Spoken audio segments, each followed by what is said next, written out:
안녕하세요. 축진먹입니다. 토트넘이 뉴캐슬에게 패배하면서 리그 4경기 연속 승리를 거두지 못하고 있습니다. 과연 토트넘과 뉴캐슬의 경기는 어땠는지 알아보도록 하겠습니다. 먼저 홈팀 토트넘의 선발 라인업입니다. 토트넘에선 비수마, 메디슨, 손흥민이 선발에서 제외됐고요. 그 대신에 베리발과 베르너가 선발 라인업에 자리를 잡았습니다. 원정팀 뉴캐슬의 선발 라인업입니다. 뉴캐슬은 지난 경기 좋은 모습을 보여줬던 파비안 시어가 경고 누적으로 경기에 출전하지 못하면서 오랜만에 부상에서 복귀한 센터백 보트만이 자리를 채웠고요. 나머지 라인업은 맨유전과 거의 동일하게 나왔습니다. 양팀은 역시 전반전에는 서로 강력한 전방 압박으로 대결을 했습니다. 이렇게 전방 압박으로 대결을 하면 가운데 있는 이런 것들이 중요해지는데요. 압박을 하면 기본적으로 체력이 필요하므로 누가 먼저 지치는지, 그리고 전방 압박을 했을 때 얼마나 잘 빠져나오는지, 그리고 잘 빠져나오고 나서 어떻게 공격까지 빠르게 연결할 수 있는지, 반면에 상대팀은 얼마나 빨리 수비로 내려가 줄 수 있는지, 이런 전환 속도가 중요했고요. 그 다음에 전방 압박에서 성과를 내면 체력을 아끼고 어느 타이밍에 체력을 쓰고, 이런 운영 방식들이 중요했습니다. 그리고 거기서 먼저 성과를 낸 건 토트넘입니다. 토트넘이 아래서부터 골키퍼를 이용해서 큼지막하게 사이드로 풀어 나옵니다. 거기서는 베리발의 움직임이 좋았고 포로의 패스를 받아줍니다. 그리고 아까 말씀드렸듯이 전방 압박을 빠져나가고 역습으로 전환하는 속도가 중요한데요. 베리발이 여기서 공을 가지고 볼을 운반하는 속도가 상당히 빨랐고 조엘링톤이 차마 따라잡지 못했습니다. 베리발의 빠른 스프린트로 토트넘의 역습 전환 속도가 올라갔던 거죠. 그리고 베리발이 측면 쪽으로 배달해준 공이 다시 포로 쪽으로, 포로가 여기서 공을 잡지 않고 다이렉트로 크로스를 올립니다. 이 포로의 크로스 타이밍이 아주 좋았고요. 이 타이밍 때문에 덴버는 해야 할 일이 많아졌습니다. 들어오는 크로스도 봐야 하고 돌아뛰는 솔랑키도 챙겨야 하고 다이렉트로 올라오기 때문에 수비 타이밍도 잡기 어려웠죠. 그리고 솔랑키는 덴버의 시야 뒤쪽에서 아주 영리하게 움직입니다. 그리고 솔랑키의 깔끔한 마무리가 이어지면서 경기는 1대0으로 토트넘이 앞서갑니다. 선제골을 먹혔을 때 게임 플랜이 많이 안 좋아지는 토트넘인데 먼저 달아나는 골은 운영하는 데 있어서는 큰 힘이 되는 거죠. 토트넘이 이 한 골의 리드를 운영적으로 이용하려면 스코어가 앞서가는 상황을 오랜 시간 동안 유지를 시켜야 하는데 득점한 지 얼마 안 가서 사고가 터져버립니다. 뉴캐슬도 전반이니까 체력이 아직 많이 남았고 지고 있기 때문에 강력한 전방 압박을 계속할 이유가 있었습니다. 그래서 앞쪽에서부터 눌러놓으려고 시도하고 그때 베리발이 움직임 자체는 되게 잘 가져갔고요. 사르가 베리발에게 공을 줍니다. 하지만 이 공이 좀 길었습니다. 베리발이 이 길었던 공을 포로 쪽으로 주기 위해서 발끝으로 공을 건드리는데 이 공이 조엘링톤의 손을 맞고 기마랑이스 쪽으로 흐릅니다. 포로가 빨간색 원 정도의 위치에서 기다려줬으면 베리발이 조금 더 빠져나가기 수월했을 텐데 그런 부분은 약간 아쉽다고는 볼 수 있겠습니다. 그리고 베리발 역시 포로 쪽이 아닌 공을 아래쪽으로 가져가 보려는 노력을 했으면 공을 컨트롤하지는 못하더라도 이것보다는 덜 위험한 상황이 있었겠죠. 그리고 여기서 뉴캐슬의 전환 속도가 빛이 납니다. 기마랑이스가 굳이 무리하지 않고 측면 쪽 고든에게 툭 밀어주고 고든이 이 공을 가지고 측면 쪽으로 쭉쭉 전진하면서 왼발 슈팅으로 마무리. 경기는 1대1이 됩니다. 뉴캐슬의 입장에서 봤을 때는 압박 잘못해서 실점하고 압박 잘해서 득점을 했습니다. 토트넘의 입장에서 봤을 때는 압박 잘 풀어서 득점하고 압박 못 풀어서 먹혔습니다. 이렇게 양팀은 펀치 한 번씩 주고받으면서 빠른 시간 안에 1대1로 경기를 진행하게 됩니다. 또 이렇게 양팀이 압박을 주무기로 경기를 치를 때는 계속해서 템포가 높은 양상으로 경기가 진행됩니다. 아무래도 그런 싸움이 많이 일어나는 장소는 가운데고요. 전방 쪽 공격수의 움직임이 많을수록 중원의 퀄리티가 좋을수록 그런 싸움에서 이기기 쉬워집니다. 그런데 그런 중원 조합, 중원 싸움에서는 뉴캐슬이 훨씬 더 우위를 가져갔죠.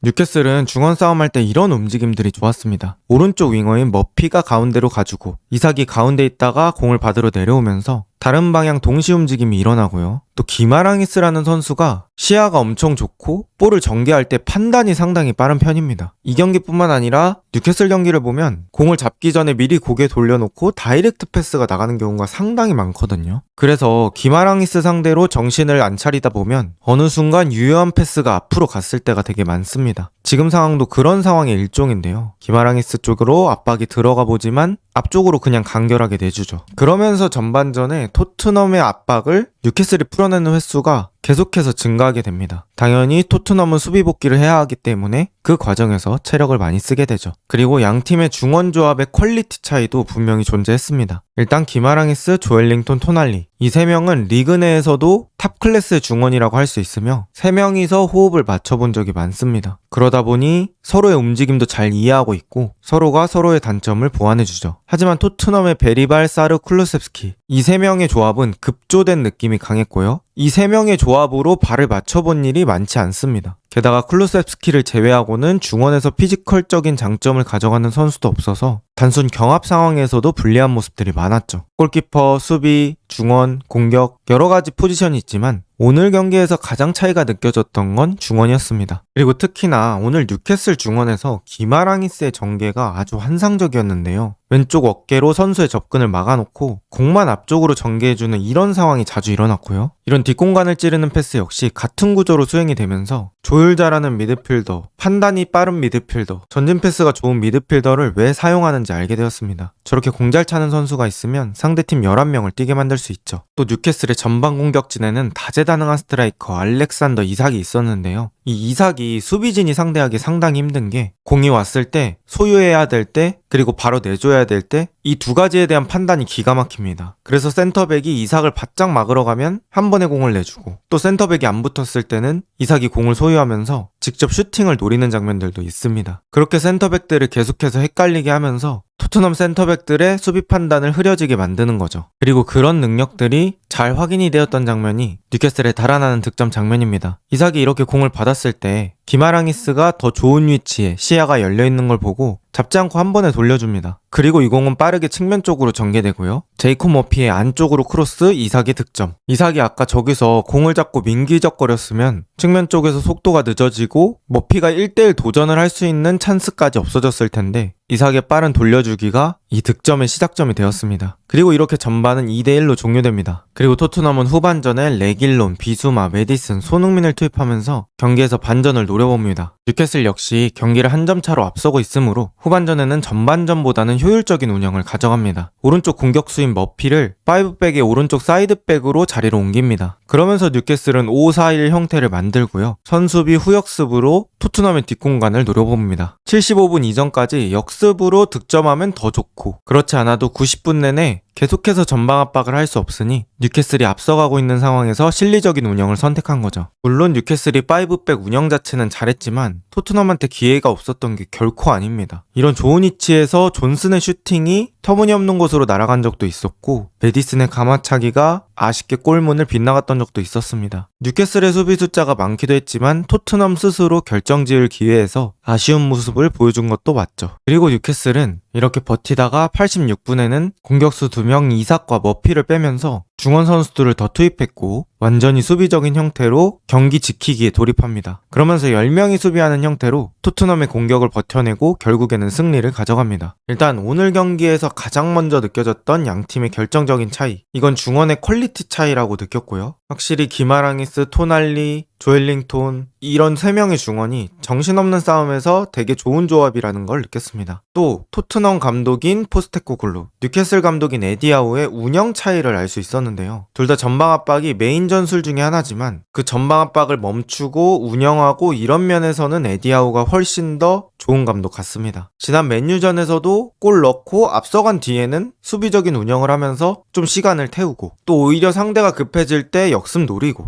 이렇게 좀 완급 조절에 대해서 괜찮게 판단하는 감독이라고 느껴졌고요. 골을 넣는 게 아니라 진짜 경기를 이기는 방식으로 플레이를 하고 있다는 걸 느꼈습니다. 그리고 토트넘 선수들 자체가 너무 정직하게 플레이한다고 해야 되나? 너무 순수하게 플레이를 한다고 해야 되나? 뭐 침대 축구를 하라는 게 아니라 이기고 있을 때는 파울 당했을 때 엄청 급하게 시작할 필요가 없습니다. 뭐 적절히 템포 조절하면서 경기를 할 때도 있고 상대보다 1점이라도 앞서면 이기는 게임이고 100점을 넣는 게 목표가 아닙니다. 그런데 토트넘 선수들은 이기고 있을 때도 완급 조절 없이 너무 순수하게 더 앞서가려고 하는 게 오히려 독이 되는 것 같습니다. 또 오늘 손흥민 얘기를 안 할 수 없는데요. 최근 한두 경기 정도는 손흥민의 컨디션 내지는 체력 상태가 아쉬웠던 건 사실입니다. 하지만 오늘 경기는 손흥민이 선발에서 제외됐죠. 토트넘에서 그렇게 좋지 않았던 베르너를 선발로 쓰면서까지 손흥민을 제외한 이유는 질병 때문이라고 생각을 했습니다. 근데 경기가 끝나고 손흥민의 인터뷰에서 질병 때문에 선발에서 제외된 게 아니라는 얘기를 들었습니다. 결과론적이지만 손흥민의 컨디션이 오늘 되게 좋았고 특히나 뉴캐슬의 뒷공간을 공략하는 움직임이 상당히 좋았습니다. 그런데 손흥민의 출전 시간이 적었던 게 상당히 아쉬웠고요. 질병 문제가 없었는데도 손흥민을 선발에서 제외했다는 건 주중에 있는 리버풀과의 리그컵을 대비한 게 아닌가 싶고요. 포스테코글루가 리그컵에 확실히 힘을 주려고 하는 것 같습니다. 그리고 몇 명의 선수만 좀 얘기를 해보면 저는 오늘 베리발의 기량 성장이 좀 눈에 띄었습니다. 특히 베리발의 경기를 보면 1군 무대에서의 템포에 적응하지 못한다는 느낌이 많았었는데 오늘 경기에는 그 실점 장면을 제외하고는 베리발의 패스 판단이라든지 패스 나가는 타이밍이라든지 그리고 자신감 이런 것들이 지난 경기들보다는 성장했다고 느껴졌고요. 오늘 베리발이 경기에 참여하고 있는 템포가 여태까지 경기 중에는 가장 좋았던 것 같습니다. 여러 가지 상황들로 인해서 계속해서 승리하지 못하고 있는 토트넘. 과연 토트넘은 이 위기를 언제쯤 극복할 수 있을까요? 오늘 영상은 여기까지입니다. 좋은 하루 되세요.